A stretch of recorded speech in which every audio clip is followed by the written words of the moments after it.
Salah satunya Nabi SAW mengatakan, man shallal baradaini dakhalal jannah. Siapa yang menjaga salat al-baradaini, maksudnya salat asar dan subuh, dakhalal jannah, maka Allah Subhanahu wa taala janjikan orang ini akan dimasukkan ke dalam surga.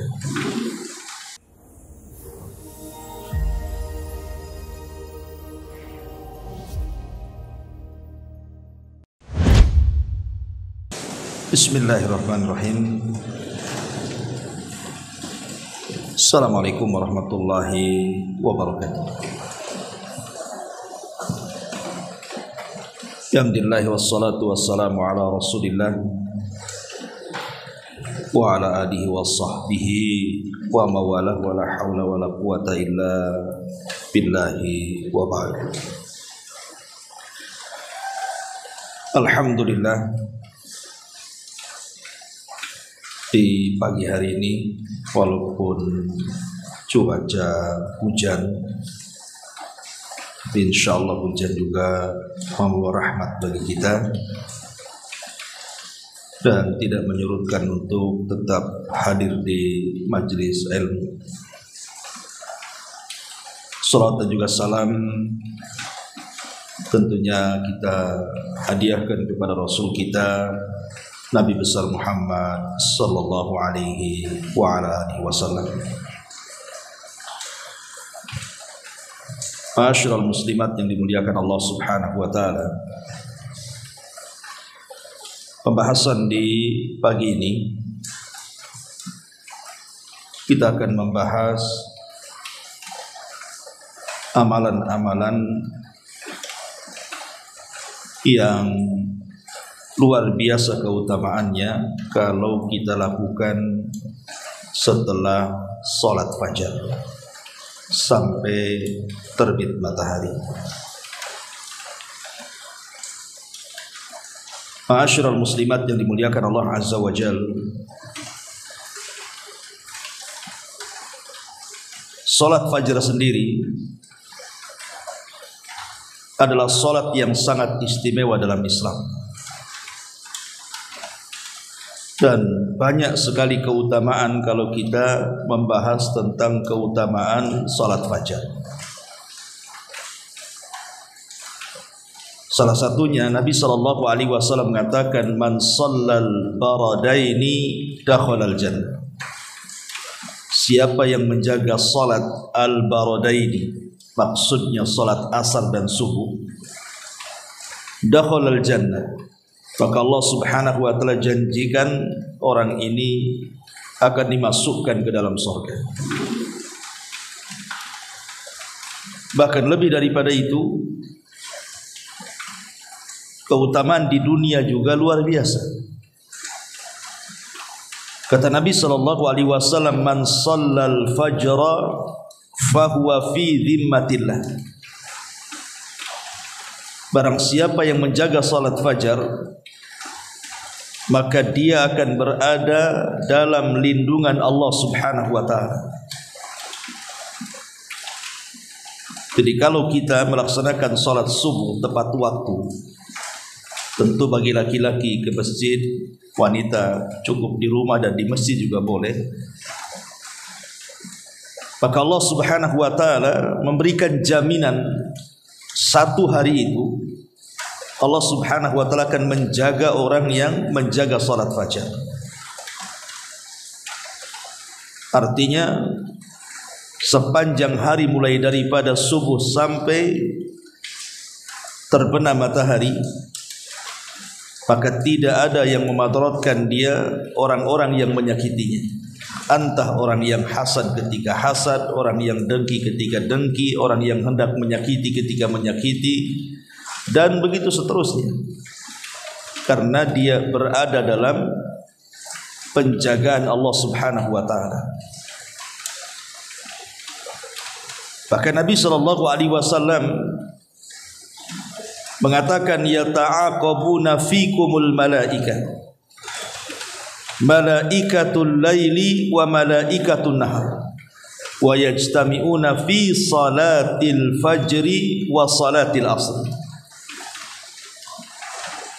Allah Subhanahu wa ta'ala mempergantikan silih berganti para malaikat-malaikatnya untuk mencatat amalan kebaikan hambanya. Ada malaikat malam yang mencatat kebaikan di malam hari, ada malaikat siang yang mencatat kebaikan di siang hari, dan dua malaikat ini berjumpa di dua salat, salat asar dan salat fajar. Tapi anehnya, keutamaan yang sangat besar sekali, banyak orang-orang yang tidak tertarik dengan keutamaannya. Makanya Nabi SAW sampai mengatakan, afqalus salati 'alal munafiqin salatul isya'i wa salatul fajr. Salat yang paling berat dilakukan orang munafik itu adalah salat isya dan salat fajar. Walau ya'lamuna ma fihima la atauhuma walau habwan. Padahal kalau seandainya mereka orang-orang munafik tahu keutamaan salat isya dan fajar itu, tentu mereka akan mendatanginya walaupun dengan cara merangkak. Luar biasa. Bahkan Nabi SAW menjanjikan orang-orang yang menjaga salat fajar itu hatinya akan tenang, hatinya akan baik, dan akan dijauhkan dari semua permasalahan dunia. Bahkan di antara sebab dari sebab-sebab melimpahnya rizki itu salat fajar sendiri, dan banyak ya keutamaannya. Dan yang paling besar tentunya adalah dari semua keutamaan orang yang menjaga salat fajar adalah ru'yatullahi azza wa jalla, di mana orang dijanjikan oleh Allah Subhanahu wa ta'ala akan memandang dia kelak pada hari kiamat. Itu kenikmatan yang luar biasa bagi orang yang melaksanakan salat fajar. Tapi yang ingin saya jelaskan bukan keutamaan salat fajar, kan ini kan sesuatu yang ma'ruf, sering dijelaskan. Yang ingin saya jelaskan adalah ada beberapa amalan yang kalau kita lakukan setelah salat fajar, pertama, Allah akan luaskan rizki. Yang kedua, Allah Subhanahu wa ta'ala akan berkahi kehidupannya. Bukan hanya kehidupannya, hartanya, keluarganya, usahanya, dan apapun yang dilakukan. Kemudian yang ketiga, akan mendapatkan pahala sebanyak-banyaknya. Jadi 1 jam setelah fajar ini keajaibannya luar biasa. Nanti kita akan jelaskan apa saja amalan yang harus kita lakukan setelah salat fajar ini. Pertama, hindari tidur. Hindari tidur setelah fajar. Karena di antara petunjuk Nabi SAW dan juga para sahabat Nabi SAW, apabila mereka selesai melaksanakan salat fajar, mereka duduk di tempat mereka salat sampai terbit matahari. Dijelaskan dalam Sahih Muslim dari hadis Sammak ibn Harb, dia mengatakan, aku berkata kepada Jabir ibn Samurah, akunta tujalisan Rasulullah sallallahu alaihi wasallam. Kata Sammak kepada Jabir ibn Samurah, apakah engkau sering duduk-duduk bersama Rasul? Maka Jabir ibn Samurah mengatakan, na'am kathiran, ya tentu kami banyak duduk-duduk bersama Nabi sallallahu alaihi wasallam. Kemudian beliau mengatakan, kana la yaqumu min musallahu alladhi yusalli fihi subh.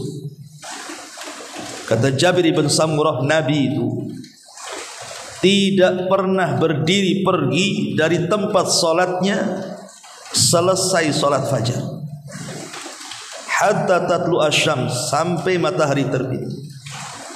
Fa idza tala'ati syamsu qama, apabila telah terbit matahari, barulah kemudian Nabi SAW berdiri.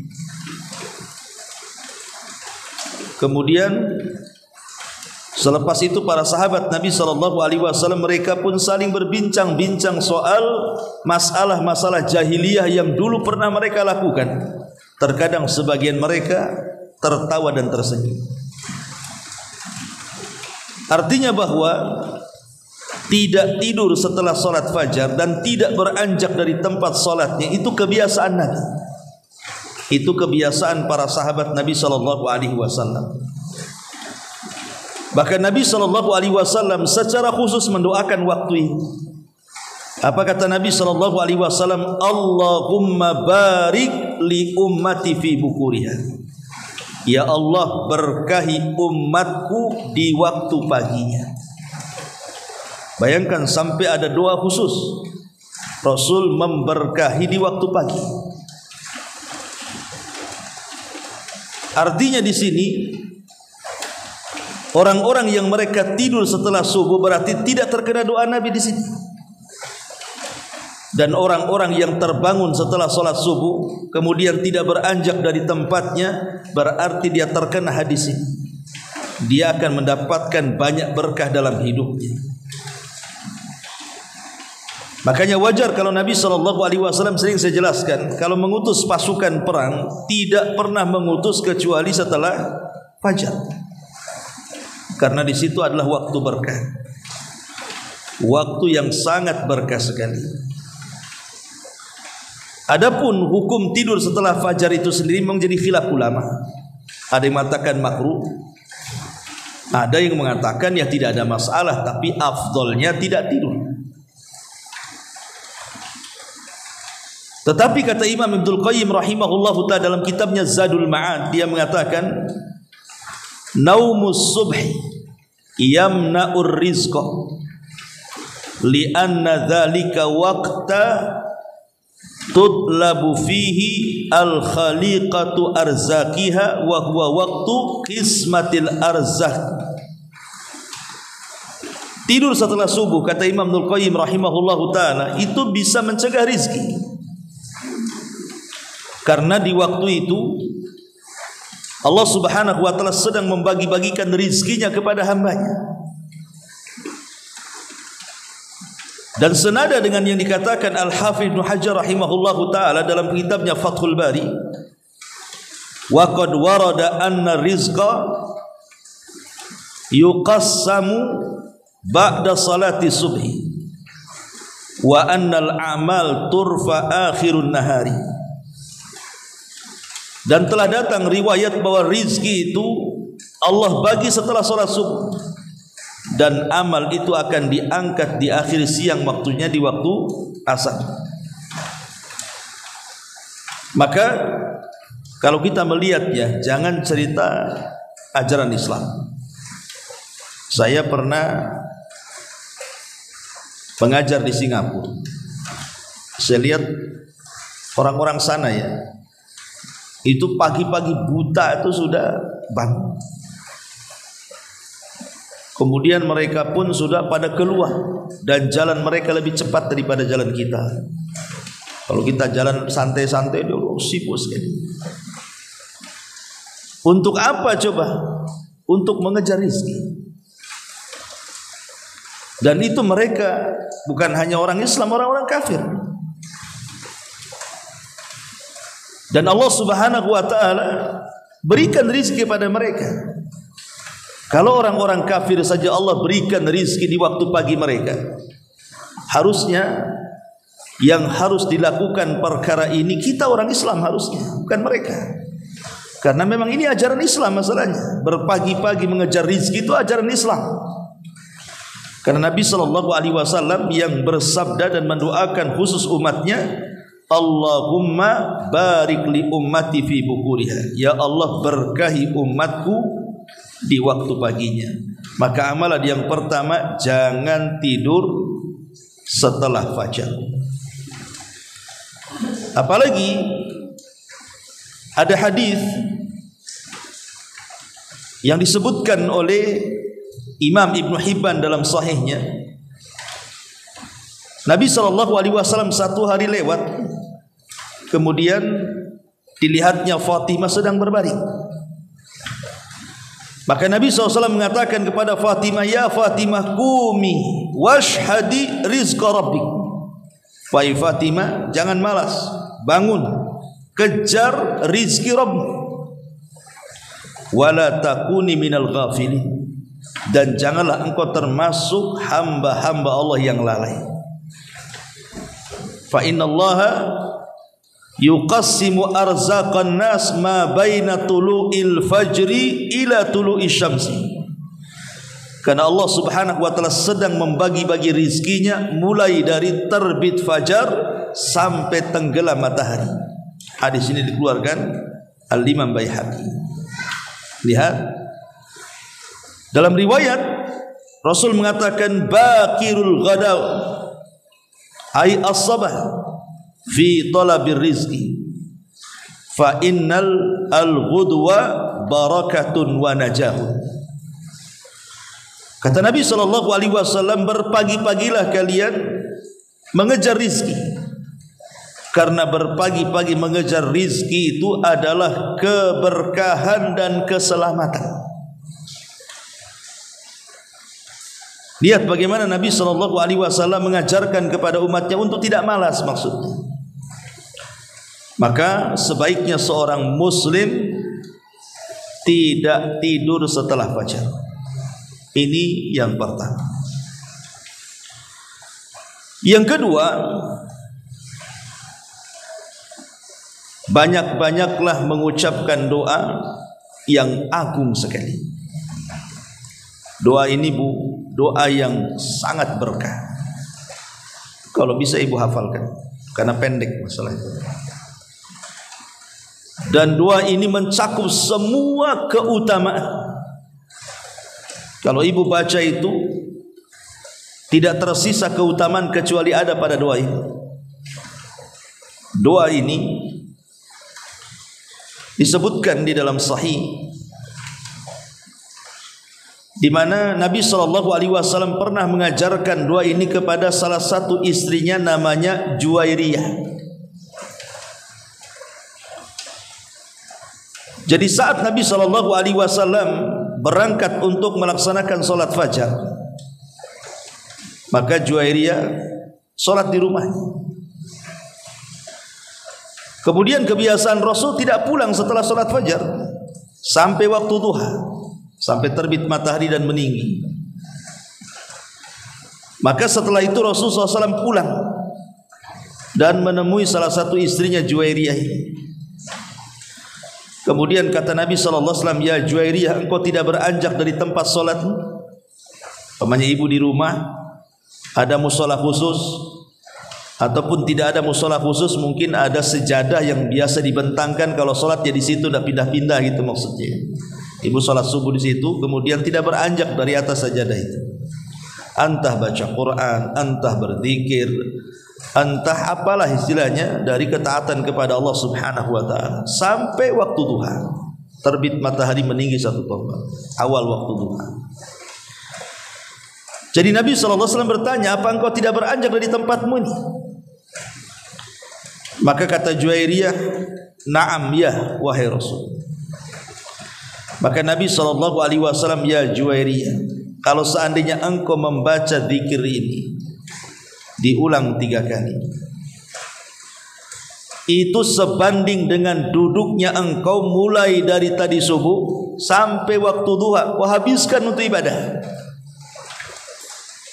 Jadi cukup membaca 3 doa ini, 3 zikir ini, itu sama dengan engkau duduk dari subuh tadi sampai waktu duha, kau habiskan untuk berzikir dan beribadah kepada Allah Azza wa Jalla.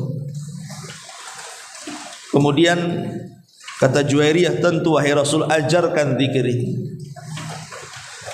Maka Nabi SAW mengatakan, lau zinta bima qulti mundul yaumi lawazanat hunna.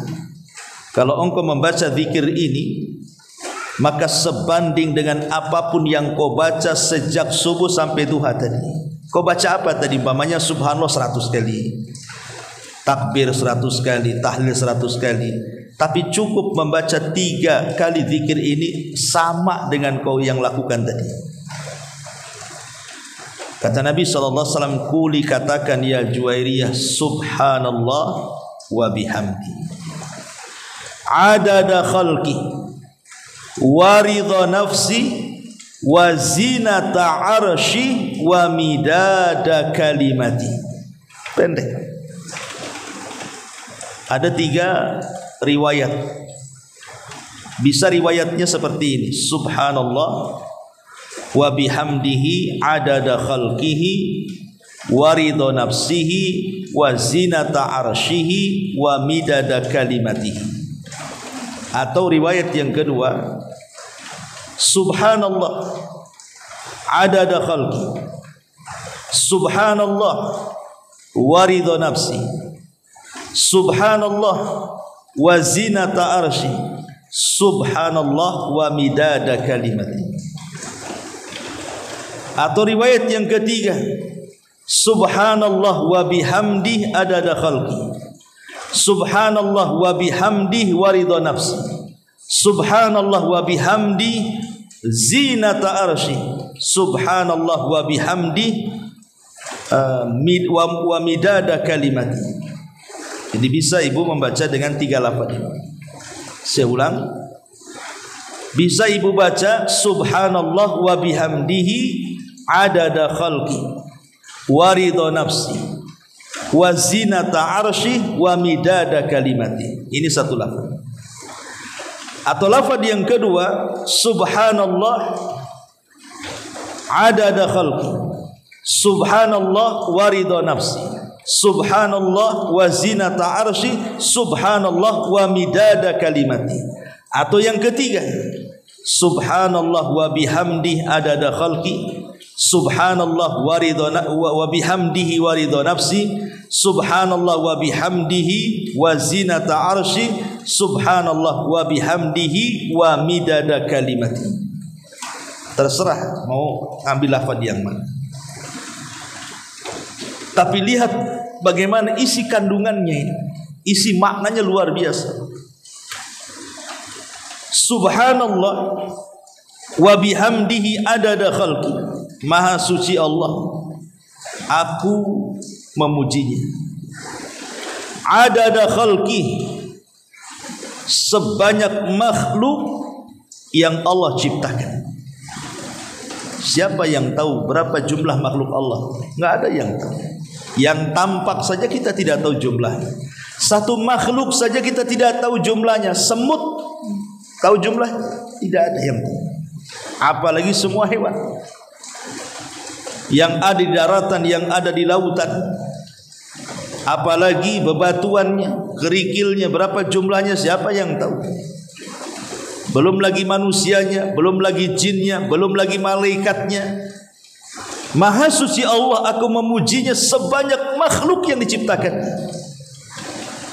Maha suci Allah, aku memujinya wa ridha nafsi,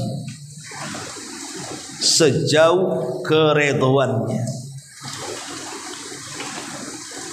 Ibu datang ke sini ke pengajian, atau mungkin ibu tadi sholat subuh, yang sholat subuh, atau mungkin yang membaca Quran, yang berzikir. Apa coba tujuannya? Tujuannya satu, supaya mendapatkan redhonya Allah.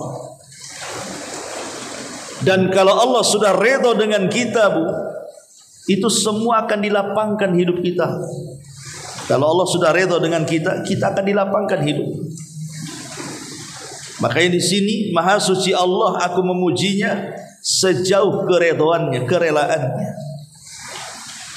Maha suci Allah, aku memujinya seberat timbangan arsy-Nya. Siapa yang bisa menimbang arsy?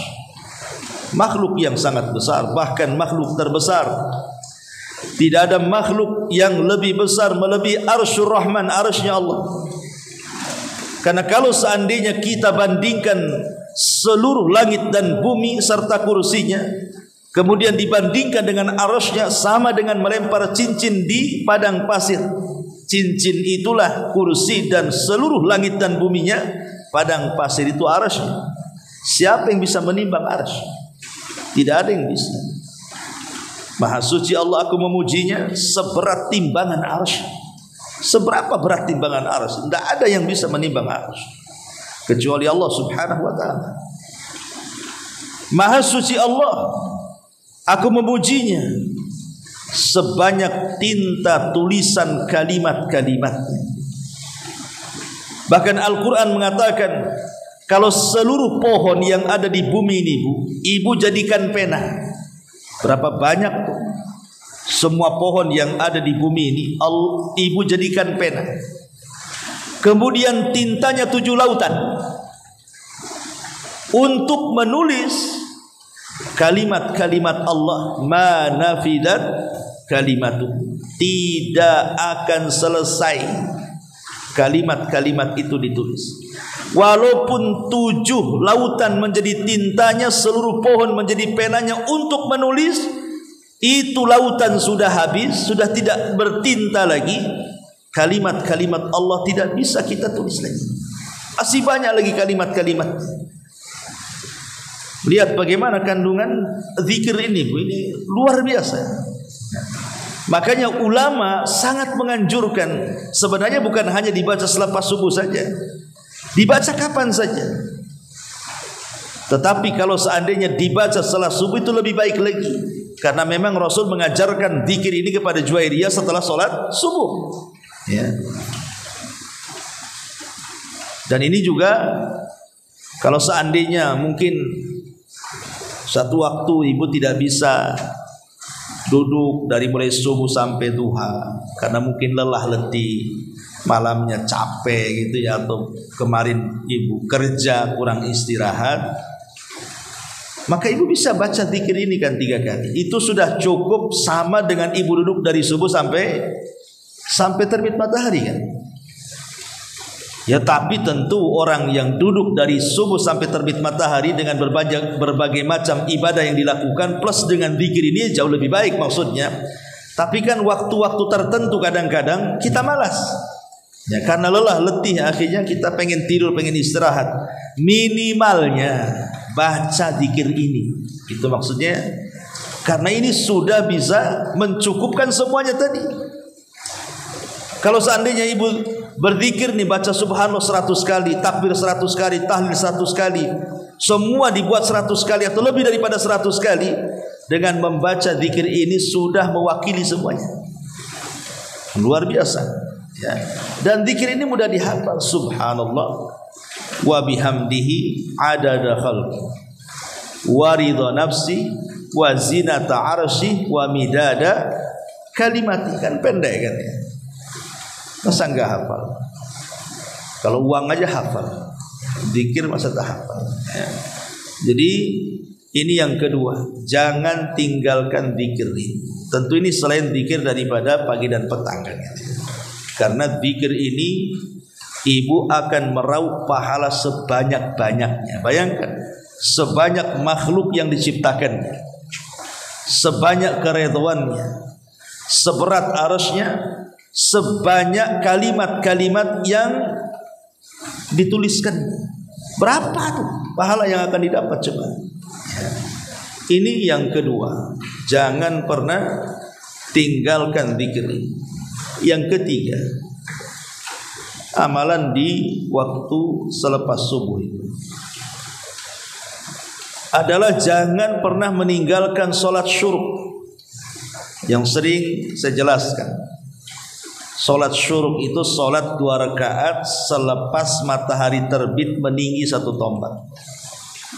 Karena kita tidak boleh sholat ketika terbit matahari, karena orang-orang para penyembah matahari sedang menyembah matahari. Kita jangan sampai dengan mereka, jangan sampai sama dengan mereka, maka biarkanlah meninggi dulu sedikit, baru kemudian kita sholat 2 rakaat. Kata Nabi SAW, barang siapa yang sholat subuh dia tidak beranjak dari tempatnya, dia habiskan dengan ibadah, zikir, baca Quran atau apalah ibadah. Kemudian setelah syuruk ibu melaksanakan 2 rakaat syuruk, apa kata Rasul? Pahalanya sama dengan haji dan umrah secara sempurna. Kalau ibu berangkat haji, berapa biayanya? Berangkat umrah mungkin agak murah, itu pun masih mahal juga. Iya kalau ada waktu, terkadang tidak ada waktu. Ya kalau sehat terkadang tidak sehat. Ya kalau waktu cuacanya tepat terkadang tidak pula cuaca itu mendukung. Banyak terkadang terhalang orang untuk haji dan umrah itu entah dari biaya atau kesehatan. Tapi cukup melaksanakan solat syuruk mulai dari subuh, kita melaksanakan subuh kemudian tidak beranjak kita gunakan untuk ibadah. Kemudian setelah matahari terbit meninggi 1 tombak kita lakukan 2 rakaat syuruk, kata Rasul pahalanya ka ajri hajjati wal umrati taman, seperti melakukan ibadah haji dan umrah secara sempurna. Rasul sebut 3 kali dalam riwayat ya. Ini amalan yang ketiga, lakukan selepas subuh. Kemudian amalan yang keempat, bersedekah. Karena setiap pagi dan juga Allah Subhanahu wa taala akan utus 2 malaikat setiap pagi. Allah akan utus 2 malaikat. Dan 2 malaikat ini dua-duanya berdoa. Apa doanya? Ya Allah, berikan balasan kepada orang-orang yang bersedekah dengan berlipat ganda. Kemudian malaikat yang satu, ya Allah, tahan rizkinya bagi orang yang bakhil dan tidak mau sedekah. Lihat bagaimana para malaikat setiap pagi mendoakan kepada orang-orang yang bersedekah. Maka biasakan bersedekah. Makanya sering saya nasihatkan, kalau bisa ibu itu punya celengan lah di rumah. Bisa lah pakai kaleng, pakai apa gitu kan. Di situ ditulisi infak masjid, infak anak yatim, infak du'afa wal masakin umpamanya kan. Tulis entah ada 2 atau 1 atau 3 celengan. Dan mestikan ibu kalau belanja kan adalah uang-uang receh kan itu ya. Kadang-kadang daripada uang receh itu terbuang-buang, dimainin anak-anak dan begitu seterusnya kan. Kan itu kita bisa berinfak. Infak kan tidak harus banyak ya, mungkin ada uang receh cuma 1000 perak atau 500 perak kan. Tapi ibu infakkan setelah sholat fajar, maka ibu kena doa malaikat. Masukkan nanti kalau sudah banyak baru kita hantarkan. Tapi kita masukkannya itu setelah sholat fajar itu.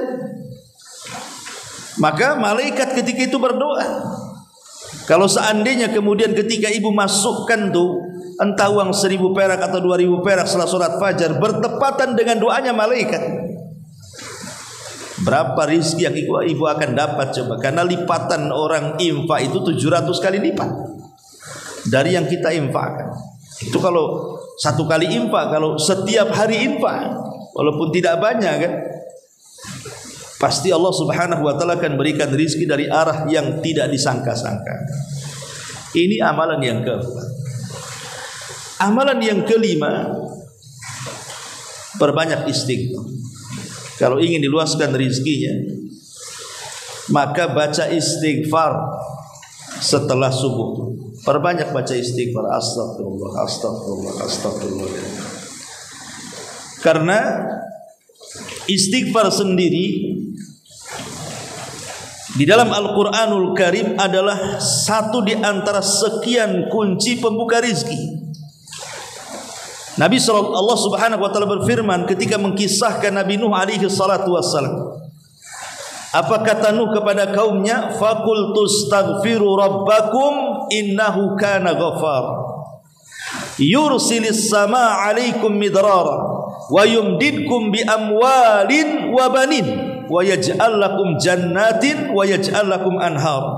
Kata Nuh alaihi salam, aku katakan kepada kalian wahai kaumku, perbanyaklah istighfar kepada Allah.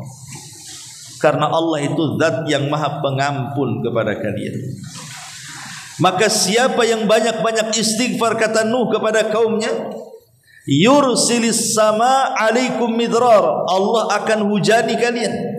Dengan hujan itu berkahlah kalian. Wa yaj'al lakum yursilis sama alaikum midrara wa yumdidkum bi amwalin wa banin. Allah akan perluas harta kalian dan Allah akan perbanyak keturunan kalian. Wa yaj'al lakum jannatin wa yaj'al lakum anhara, dan Allah akan suburkan tanaman-tanaman kalian dan Allah akan aliri sungai-sungai kalian. Lihat faedah istighfar. Bahkan dalam sebuah hadis khusus Rasul mengatakan, man lazimal istighfar ja'alallahu min kulli dhikin faraja, min kulli dhikin makhraja wa min kulli hammin faraja wa razaqahu Allahu min haitsu la yahtasib.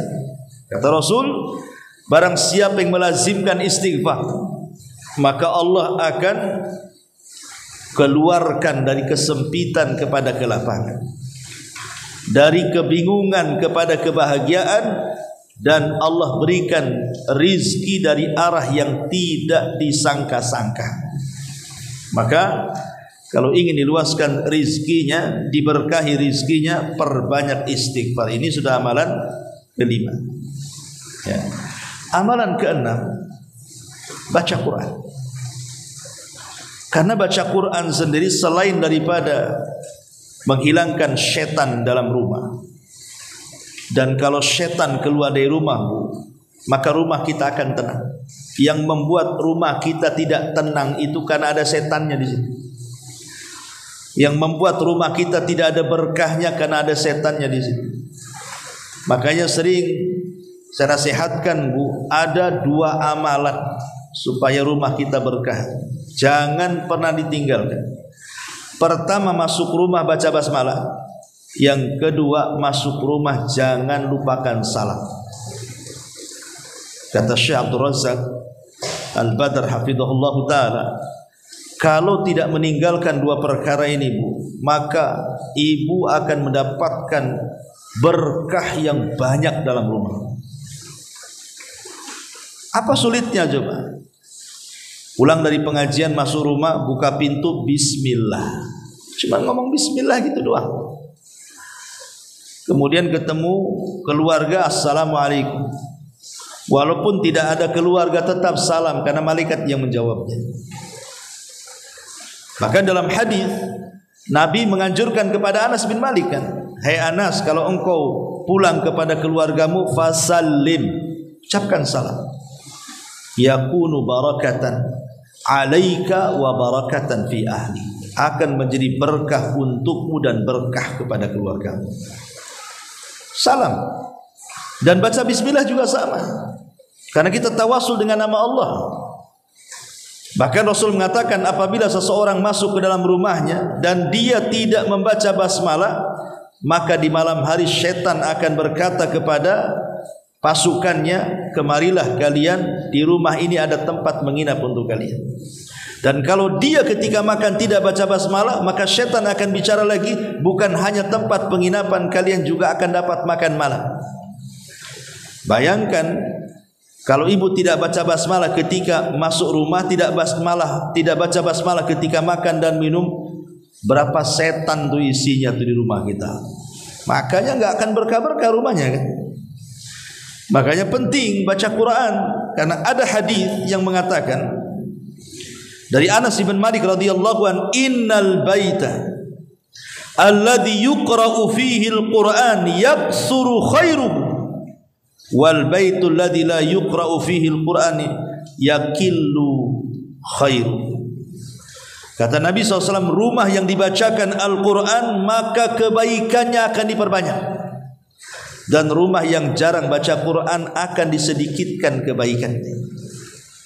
Walaupun hadis ini diperselisihkan tentang sahih dan dhaifnya, tapi syawahidnya banyak. Artinya hadis-hadis yang menjelaskan tentang keutamaan baca Quran itu banyak sekali yang semakna dengan hadis ini. Artinya kalau ibu memperbanyak baca Quran dalam rumah, apalagi selepas sholat subuh, maka ibu sedang memasukkan banyak kebaikan ke dalam rumah. Tapi kalau kita meninggalkan Al-Quran, berarti menyedikitkan kebaikan dalam rumah, artinya berkahnya dicabut. Maka ini yang keenam, ya, banyak-banyak baca Quran setelah subuh. Kemudian yang nomor 7, mengingat kematian. Ingat mati. Apa kaitan ingat mati dengan diluaskan rizki itu? Karena kalau orang mengingat kematian, yang besar menjadi kecil, yang kecil menjadi besar. Yang besar menjadi kecil, yang kecil pula jadi besar. Itu kalau ingat mati. Apa maksudnya yang besar jadi kecil? Orang kalau Allah berikan rizki, umpamanya dia hidup di istana dengan segala kemewahan, kemudian dia ingat mati, istana itu bagi dia bukan apa-apanya. Kenapa? Kalau sudah mati ditinggalkan dia. Artinya yang besar jadi kecil kan? Percuma punya harta banyak kalau kemudian mati toh juga tidak dimasukkan ke dalam kubur. Itu namanya mengecilkan yang besar. Jadi kecil istana di mata dia kalau mengingat kematian. Kalau udah mati, buat apa pula istana? Jadi sekaya apapun orang, kalau sudah ingat mati, pasti kekayaan itu kecil di mata dia, karena dia akan mati. Tetapi mengingat kematian juga bisa membesarkan yang kecil. Mungkin dia hidup pas-pasan, tetapi dia ingat mati. Dia berpikir, kan saya tidak hidup lama, buat apa juga numpuk-numpuk harta? Toh nanti ada gantinya yang lebih besar, maksudnya surga. Akhirnya dia tidak terpikir soal yang besar kan? Karena terpikirnya dia akan mati dan dia akan mendapatkan yang lebih besar daripada yang ada di dunia. Ujung-ujungnya akhirnya dia redha dengan pemberian Allah. Ketika redha dengan pemberian Allah, dia pun tenang hidupnya.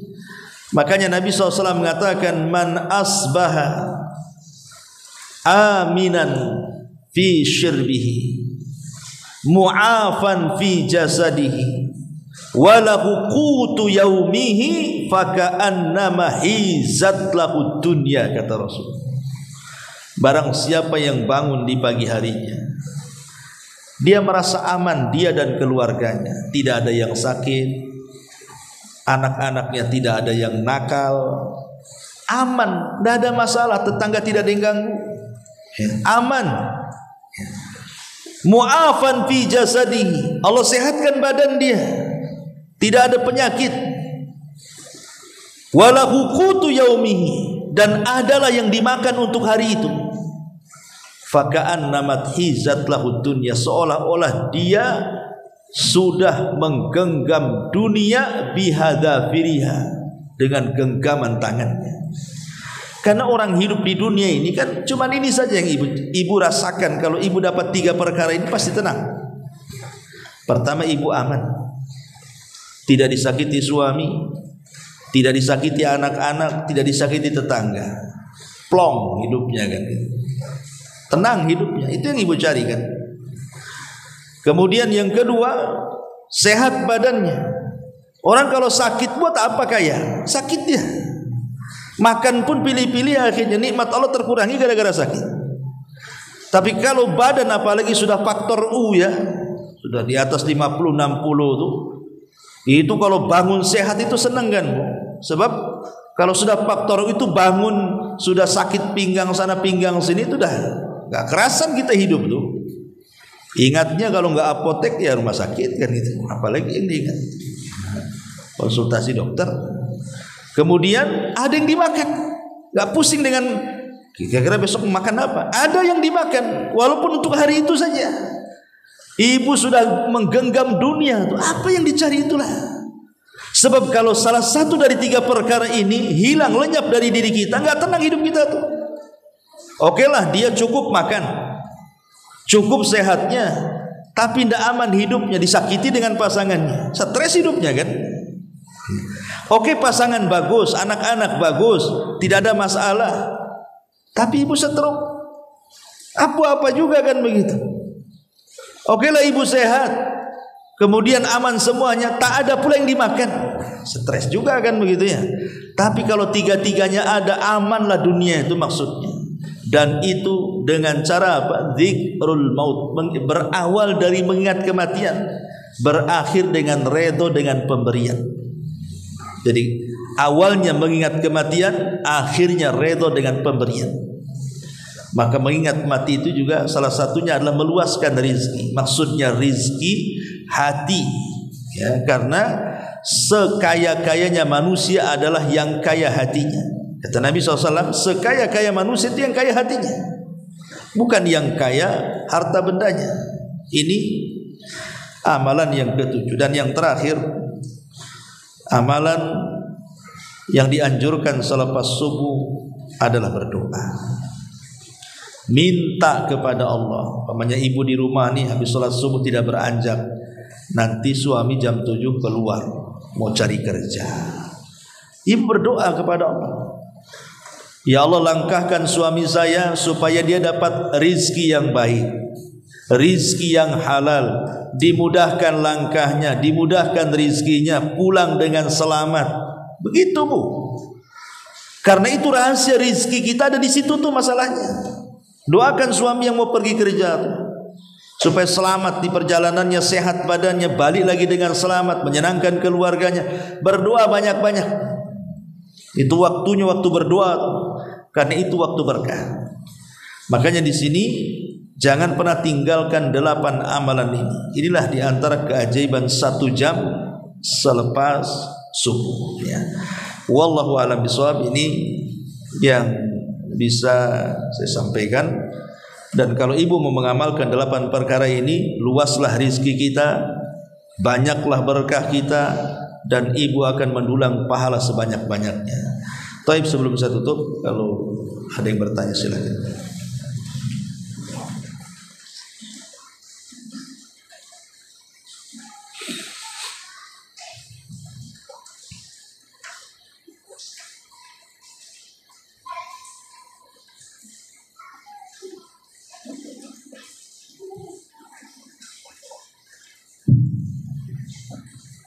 Assalamualaikum Ustaz. Waalaikumsalam. Alhamdulillah saya sudah melakukan amalan selepas subuh pada jelaskan ya Ustaz. Karena kalau bertanya yang nomor 3 tadi Ustaz, jangan pernah tinggalkan sholat subuh. Itu kan terkadang kita tidak nampak ya Ustaz karena cuaca mendung atau hujan. Jadi untuk kita bisa memastikan pada diri kita, itu kira-kira jarak antara subuh itu ke subuh itu berapa menit Ustaz? Ya, alhamdulillah, itulah pentingnya kita memperhatikan waktu. Karena bukan terkait sholat syuruk saja, semua sholat. Cuaca ini kadang-kadang membingungkan. Contoh duha. Ya, duha ini kan awalnya terbit matahari. Dengan mengetahui terbit matahari meninggi itu sudah awal waktu duha. Lah kalau cuaca kemudian mendung, nggak terbit matahari, apa nggak ada sholat duha di situ? Karena patokannya dengan terbit matahari, ya tidak, tetap ada duha di situ walaupun tidak nampak duhanya. Ya. Karena bukan patokannya matahari, tapi patokannya waktu. Makanya di sini juga pentingnya kita memperhatikan jam, dan itu sebagai bantuan. Jam itu hanya untuk bantuan kita saja. Ya ibu kira-kira lah, umpamanya kebiasaan nih kalau bulan-bulan sekarang ini, oh syuruk itu jam 6 lebih, entah 5 menit, 10 menit kan gitu. Dan alhamdulillah pemerintah kita sudah membuat jadwal kok. Ya, hampir tiap-tiap daerah itu alhamdulillah ada jadwal syuruknya. Kita bisa lihat jadwal syuruk dari pemerintah. Dan alhamdulillah pemerintah kita sampai mengatur tentang jadwal syuruk ini, kan memudahkan kita sebenarnya. Wallahu a'lam. Terus yang nomor 2 Ustaz. Iya. Jangan pernah tinggalkan zikir. Ini alhamdulillah kan kita punya kebiasaan zikir pagi dan petang. Kadang lupa Ustaz, kondisi badan karena kita sakit atau ada hal-hal membuat kita kantuknya itu sama banget Ustaz. Terus ketika kita terbangun kadang waktu itu sudah jam 9 gitu Ustaz. Karena tadi banyak hal yang membuat kita terhalang untuk bisa melakukan amalan-amalan yang biasa kita lakukan subuh. Itu apakah kita terhitung kita sudah mengerjakan zikir karena tertidur, atau kita tetap membaca zikir itu kembali? Tidak, kalau zikir pagi petang kan ada waktunya. Seperti zikir pagi kan dari sebelum subuh atau setelah subuh sampai terbit matahari. Tapi kalau kita sudah ada niat dan membiasakan ibadah itu, kemudian satu hari ibu sakit sehingga tidak bisa melaksanakannya, tetap terhitung kalau bagi yang biasa melakukannya, walaupun tidak dilakukan. Atau ibu safar, walaupun tidak melakukannya, tetapi karena biasa dilakukan, maka akan dapat pahala itu. Atau kalau ingin mewakili itu semuanya, ya tadi zikir yang diajarkan Nabi kepada Juwairiyah itu. Nah, itu aja baca. Subhanallah wa bihamdihi adada khalqi wa ridha nafsi wa zinata arsy wa midada kalimati. Itu sudah mewakili semuanya. Ya tapi kalau mau dibaca zikir ini dan yang lainnya tentu lebih baik. Tapi kalau dalam kondisi-kondisi mungkin malas atau apa gitu kan, baca ini saja sebagai gantinya kalau kita tidak bisa melaksanakan. Seperti Rasulullah mengatakan dalam hadis yang lain soal keutamaan sholat duha. Rasul mengatakan bahwa setiap pagi itu 360 persendian harus dikeluarkan sedekahnya, dengan memperbanyak tasbih, tahlil, tahmid, takbir kan gitu. Mengajak manusia kepada kebaikan, mencegah manusia dari kemungkaran, tapi tidak perlu dilakukan, cukup 2 rakaat duha itu sudah mewakili semuanya. Kan begitu. Artinya kan ini keutamaan. Keutamaan dari segi pahala. Sama dengan kita duduk dari sholat subuh sampai syuruk, kemudian kita melaksanakan syuruk dapat pahala haji, itu kan keutamaan. Ya orang yang haji ke sana lebih afdal. Ya, tapi kan kita bicara keutamaan di sini. Bahwa orang yang membaca zikir tadi itu keutamaannya sama dengan ibu melakukan dari subuh sampai waktu syuruk tadi. Cukup dengan membaca 3 kali tadi. Subhanallah tadi, wa bihamdihi adada khalqi tadi. Ya kalau memang qadarullah umpamanya ketiduran atau kecapean, ya baca ini sajalah. Itu sudah mewakili, wallahu a'lam. Baik.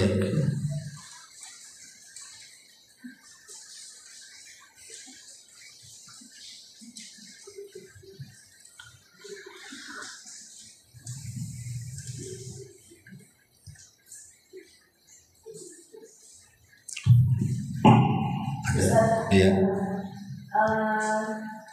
Kita kan dilarang meminta Ustaz ya. Gimana? Dilarang apa? Meminta-minta ya. Kalau seandainya meminta tolong, apakah itu termasuk kategori meminta-minta? Ya, alhamdulillah. Maksud meminta-minta dalam hadis itu artinya dijadikan pekerjaan. Pekerjaannya itu meminta-minta. Itu maksudnya.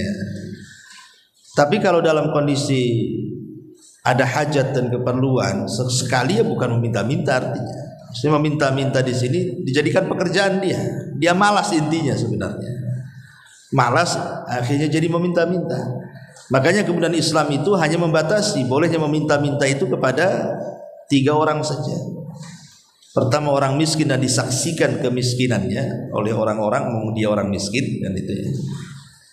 Yang kedua orang yang sedang safar kemudian hilang hartanya, hilang dompetnya, sehingga walaupun dia kaya di kampungnya, kalau ketika safar hilang dompetnya pusing juga kan gitu. Mau apa yang dimakan? Makanya dicopet, dirampok gitu. Terpaksa lah dia akhirnya meminta-minta untuk ongkos pulang atau nanti dibayar gitu ya. Atau minta makan. Atau karena nolong orang dia bankrupt. Ya, seperti zaman dulu itu kalau ada orang membunuh, itu kan bayar diat 100 ekor unta kalau tidak dikisos kan. Terkadang orang kerabat-kerabatnya karena ingin nolong saudaranya, dia bayar itu diatnya sampai dia bangkrut gara-gara bayar diat saudaranya kan. Akhirnya dia miskin. Nah, ketika dia miskin gara-gara menolong orang, boleh meminta-minta sekedar hajat kebutuhan sampai dia mencari kekayaan lagi dan kaya lagi. Hanya itu saja. Selebih itu tidak boleh minta-minta. Tapi kalau yang dimaksud meminta tolonglah minjam uang atau minta ibu mau ada hajatan, minta tolong supaya masa di rumah, nggak masuk di situ kan. Kan bukan dimasukkan dalam sebuah pekerjaan. Sahabat juga banyak yang datang kepada Rasul minta. Datang banyak sahabat kalau mereka nggak ada sesuatu datang kepada Rasul meminta. Tetapi ketika kemudian ada beberapa sahabat tuh yang keasikan meminta gitu ya, maka Rasul menasihati dan mengatakan memang dunia ini hijau, dunia ini manis kata Rasul. Kemudian di ujung hadis Rasul mengatakan yadul ulya khairun min yadis sufla, tangan di atas lebih baik daripada tangan di bawah. Ya, artinya yang keseringan dan dijadikan sebuah pekerjaan, yang ma'ruf sekarang kan dijadikan pekerjaan, bahkan dibuat modus penipuan lagi. Seperti kemarin tuh ada viral tuh saya lihat di Facebook itu, satu keluarga kalau gitu, minta donasi di jalan itu kan. Rupanya masjid yang dimaksud dibangun tak ada pula. Satu keluarga pula jadi geng minta di lampu-lampu merah itu. Kan ini terjadi kan, jadi modus jadinya kan. Masjidnya tak ada rupanya untuk kehidupan mereka. Ya siapa yang tidak ingin nyumbang bangun masjid kan itu, ataupun ingin menyumbang duafa orang-orang miskin. Terkadang orang-orang yang di jalan itu kan ya ada waktu iqbal, ada waktu idbar, ada waktu malas mau nyumbang, tapi ada waktu semangat ketika lihat kesian sumbang juga kan begitu. Rupanya tidak sampai, tetapi yang nyumbang sampai pahalanya. Tetap saja sampai, karena dulu di zaman Bani Israel ada sebuah riwayat, ada orang ingin menyumbang, rupanya ketemu dengan seorang wanita, dikasihlah uang banyak-banyak, dikiranya itu wanita yang fakir. Rupanya setelah keesokan hari diceritakan bahwa wanita itu wanita pelacur. Oh kalau gitu saya salah sasaran katanya. Besok malamnya dia ambil lagi uang banyak-banyak, dikasihkan orang, disangka orang miskin. Besoknya dikasih tahu itu orang kaya katanya. Gitu. Ya sampai beberapa kali salah dia. Nah, tetapi kata Nabi SAW sampai pahalanya kepada Allah, walaupun dia salah ngasih. Gitu maksudnya. Yang berdosa yang menerima lah, karena dia tidak amanah dengan sedekah orang, itu saja. Wallahu a'lam.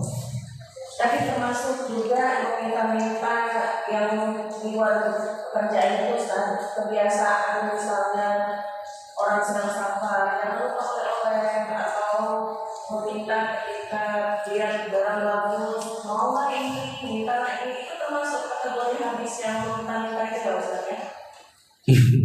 Terkadang ada memang jenis manusia itu kalau dijadikan kebiasaan masuklah.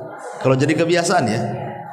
Iya, tapi kalau hanya guyonan kan ada orang yang serius, ada orang yang jadi kebiasaan. Awas ya kalau pulang kota ini itu ngancam tuh. Iya, kalau jadi kebiasaan dia dan memang itu yang kebiasaan dia. Tapi kalau ada orang yang bukan kebiasaannya, dia hanya berguyon saja. Ya. Biasanya ini kalau pulang dari Padang ini pulang berendang nih biasa umpamanya, ini kan buguyon saja sebenarnya kan, ya nggak ada masalah. Tapi kadang-kadang pula diseriusi pula, betul-betul pula bawa rendang pula deh. Padahal dia guyon saja ya. Ya tapi kalau jadi kebiasaan ya sama apa bedanya ya. Karena tidak semua yang diminta itu senang, masalahnya di situ. Tidak semua, jadi kan bagi dia akhirnya mau bilang enggak gimana, mau bilang iya juga ngerepotin kan. Akhirnya basa-basi lah, insya Allah gitu aja ujung-ujungnya. Tapi kepikiran juga sampai di sana tuh kan ya. Aduh ya ini belum kebeli padahal gini. Jadi kan repot. Jadi itu namanya merepotkan orang. Padahal dalam Islam jangan merepotkan orang. Yang ada itu suruh membahagiakan orang. Harusnya kan ya kalau pulang mudah-mudahan selamat. Kan enak tuh kalau didoakan gitu kan. Istaudaqallahu taqwa, didoakan. Ini enggak direpotin. Diancam lagi, awas kalau pulang tak bawa apa-apa. Wallahu a'lam. Ustaz, ini ada pertanyaan ya Ustaz. Iya. Di hadis yang mengatakan bahwa Rasulullah SAW sama Aisyah bernyanyi satu bujana ya Ustaz. Itu dalam kondisi yang tidak memakai selimutkan. Terus gimana Ustaz ketika suami istri melakukan jima tidak diranjang, terus ketika suaminya tidak menginginkan ada memakai penghalang atau katakan selimut, apa